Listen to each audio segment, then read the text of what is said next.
Good morning dear student. बेटा अज आपां जो अपना कल चैप्टर आप रीड किया उस चैप्टर का थोड़ा जिहा टॉपिक रहिंदा। ऑलमोस्ट अपना चैप्टर जिहड़ा कंप्लीट हो चुकिया, पर उस विच दो टॉपिक रहिंदे सीगे, छोटे छोटे टॉपिक आ। अज सारा चैप्टर फुली चैप्टर कंप्लीट कर देवांगे। सो ये दो टॉपिक बारे आप डिस्कस करांगे। सो सब तो पहले आप गल करते हैं हिस्टोरिकल फैक्टर्स दैट इन्फ्लुएंस।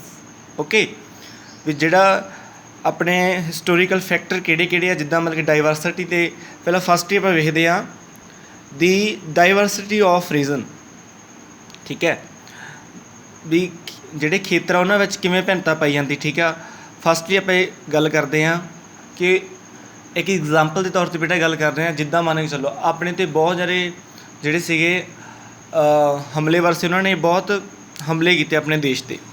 ठीक है जिद्दां मुहम्मद गोरी हो गया, ब्रिटिशर जिहड़े सीगे उन्होंने हमले किए, तुर्क, यूनानी, ठीक है लोधी वंश, सारे जिहड़े तुर्क आए आ, मुगल आए आ, सारिਆਂ ने की आ अपने ते की आ अटैक किए बहुत सारे।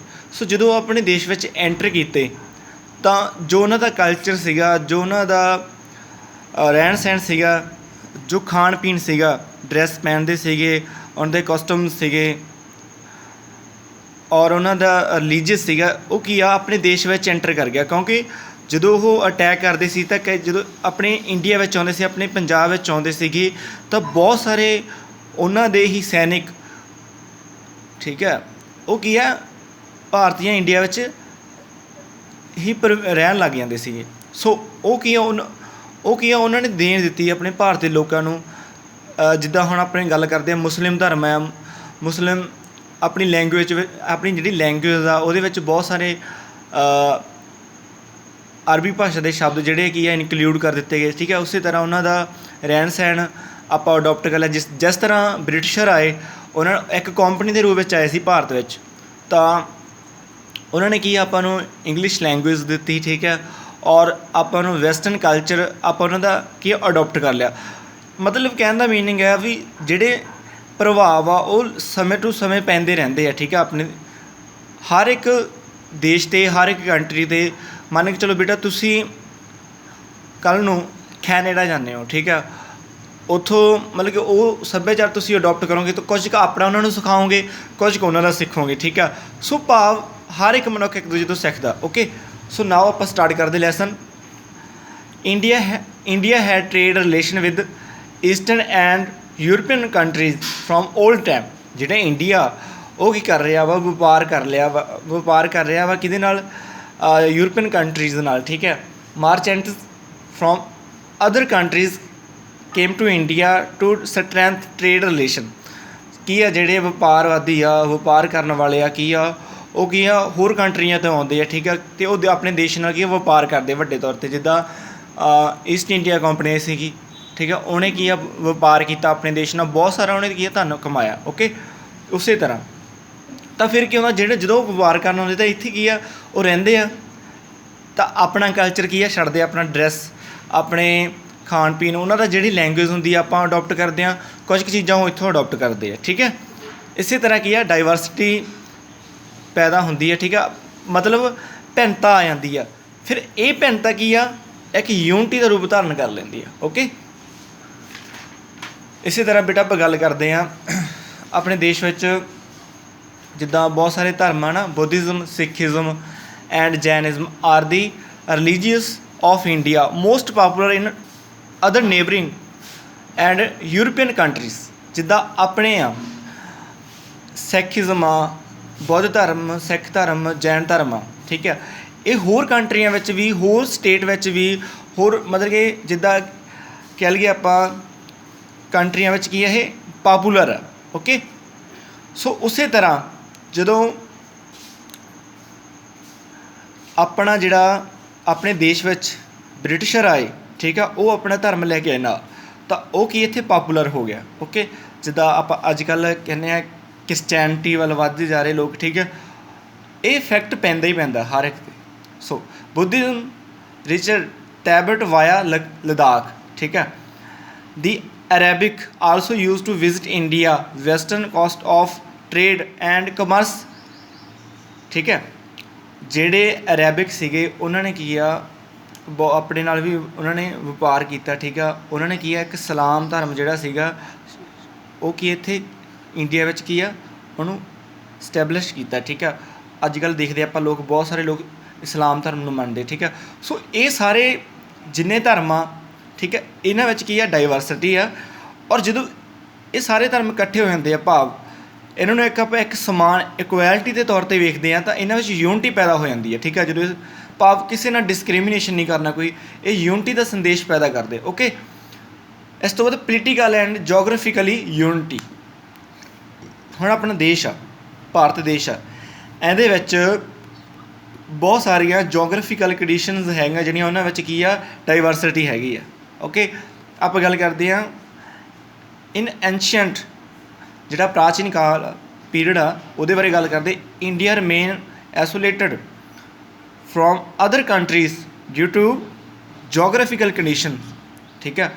ਵੀ ਮਤਲਬ ਕਿ ਆਪਾਂ ਜਿਹੜੇ ਇੰਡੀਆ ਵਾ ਕੀ ਆ ਉਹ ਜੋਗ੍ਰਾਫੀ ਕੰਡੀਸ਼ਨ ਦੇ ਕਾਰਨ ਬਹੁਤ ਅਲੱਗ ਆ, ਠੀਕ ਹੈ। ਕਿਸੇ ਕੰਟਰੀ ਵਿੱਚ ਮੌਸਮ ਠੰਡਾ ਵਾ, ਕਿਸੇ ਕੰਟਰੀ ਵਿੱਚ ਮੌਸਮ ਜਿਹੜਾ ਵੈਦਰ ਆ ਗਰਮ ਆ, ਠੀਕ ਆ।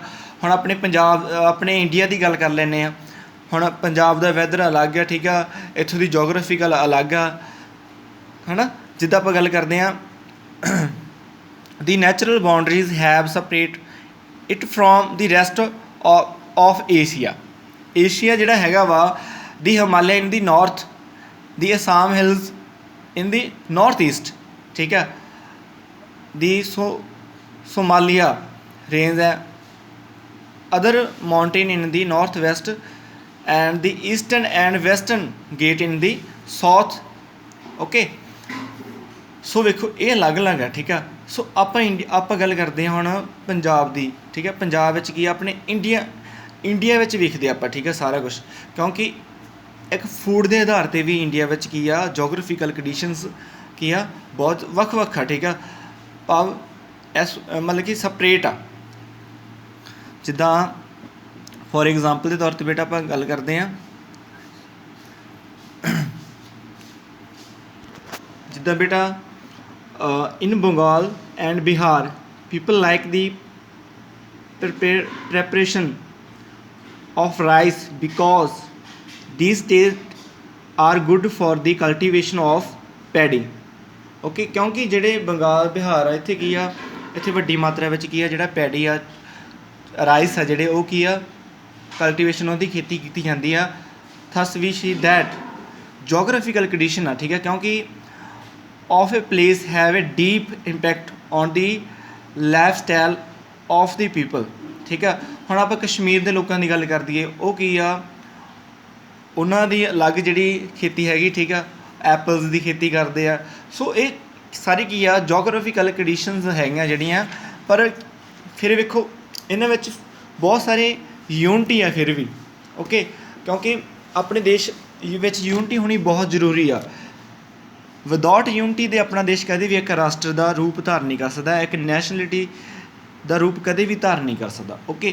ਹੁਣ ਆਪਾਂ ਬੇਟਾ ਯੂਨਿਟੀ ਇਨ ਡਾਈਵਰਸਿਟੀ ਇਹਦੀ ਆਪਾਂ ਐਗਜ਼ਾਮਪਲ ਲੈਂਦੇ ਹਾਂ, ਠੀਕ ਹੈ। ਬਹੁਤ ਸਾਰੀਆਂ ਚੀਜ਼ਾਂ ਪ੍ਰਮੋਟ ਕਰਦੀਆਂ ਵਾ ਯੂਨਿਟੀ ਨੂੰ, ਠੀਕ ਹੈ, ਜਿਹੜੀ ਇੰਡੀਆ ਵਿੱਚ ਹੈਗੀ ਆ। ਫਸਟਲੀ ਆਪਾਂ ਵੇਖਦੇ ਹਾਂ ਕਿ ਜਦੋਂ ਆਵਰ ਫਰੀडम ਸਟਰਗਲ, ਠੀਕ ਹੈ, ਜਦੋਂ ਲੜਾਈ ਹੋ ਰਹੀ ਮਤਲਬ ਕਿ ਆਪਾਂ ਫਰੀडम ਸਟਰਗਲ ਕੀਤਾ ਸਟਰਗਲ, ਤਾਂ ਉਹਦੇ ਵਿੱਚ ਕੀ ਸੀਗਾ ਆਲ ਕਮਿਊਨਿਟੀਜ਼ ਆਫ ਇੰਡੀਆ ਵਰ ਯੂਨਿਟ ਅਗੇਂਸਟ ਬ੍ਰਿਟਿਸ਼ ਰੂਲਰ। ਉਹ ਕੀ ਆ ਜਿਹੜੀਆਂ ਇੰਡੀਆ ਦੀਆਂ ਕਮਿਊਨਿਟੀਜ਼ ਸੀਗੀਆਂ, ਠੀਕ ਆ, ਉਹ ਬ੍ਰਿਟਿਸ਼ਰ ਦੇ ਅਗੇਂਸਟ ਕੀ ਆ ਉਹਨਾਂ ਨੇ ਕੀ ਆ ਪ੍ਰੋਟੈਸਟ ਕੀਤਾ, ਠੀਕ ਆ, ਉਹਨਾਂ ਲੜੇ, ਓਕੇ। ਇਹ ਵੀ ਇੱਕ ਯੂਨਿਟੀ ਦਾ ਪ੍ਰਤੀਕ ਆ। ਔਰ ਜਿਹੜੇ ਆਪਣੇ ਰੀਤੀ ਰਿਵਾਜ਼ ਹੈਗੇ ਆ, ਠੀਕ ਆ, ਆਪਾਂ ਜਿਹੜੇ ਫੈਸਟੀਵਲ ਸੈਲੀਬ੍ਰੇਟ ਕਰਦੇ ਆ, ਦੀਵਾਲੀ, ਹੋਲੀ, ਕ੍ਰਿਸਮਸ ਡੇ, ਵਿਸਾਖੀ ਸੈਲੀਬ੍ਰੇਟ ਕਰਦੇ ਆ ਨਾ, ਠੀਕ ਆ, ਉਹ ਕੀ ਆ ਸੇਮ ਸਾਰੇ ਫੈਸਟੀਵਲ ਸੈਲੀਬ੍ਰੇਟ ਕਰਦੇ, ਪਰ ਉਹਦੇ ਵਿੱਚ ਕੀ ਹੈ ਥੋੜ੍ਹਾ ਬਹੁਤਾ ਚੇਂਜਸ ਹੈਗਾ ਵਾ ਜੋਗ੍ਰਾਫਿਕਲ ਕੰਡੀਸ਼ਨ ਕਰਕੇ ਔਰ ਜਿਹੜੇ ਆਪਣੇ ਰੀਤੀ ਰਿਵਾਜ਼ ਕਰਕੇ, ਓਕੇ। ਸੋ ਕੀ ਆ ਆਲਮੋਸਟ ਇਹਦੇ ਵਿੱਚ ਇਹ ਲੈਸਨ ਵਿੱਚ ਕੀ ਸੀਗਾ ਕਿ ਜਿਹੜੀ ਡਾਈਵਰਸਿਟੀ ਆ ਆਪਣੇ ਦੇਸ਼ ਵਿੱਚ ਡਾਈਵਰਸਿਟੀ ਜ਼ਰੂਰ ਆ, ਪਰ ਡਾਈਵਰਸਿਟੀ ਇਜ਼ ਆਵਰ ਸਟਰੈਂਥ ਆ, ਠੀਕ ਆ। ਭਾਵ ਵਿਭਿੰਨਤਾ ਵਿੱਚ ਸਾਡੀ ਏਕਤਾ। ਓਕੇ ਬੇਟਾ, ਆਈ ਹੋਪ ਕਿ ਤੁਹਾਨੂੰ ਇਹ ਲੈਸਨ ਚੰਗੀ ਤਰ੍ਹਾਂ ਸਮਝ ਲੱਗ ਗਿਆ ਨਾ। ਓਕੇ ਬੇਟਾ, ਥੈਂਕ ਯੂ।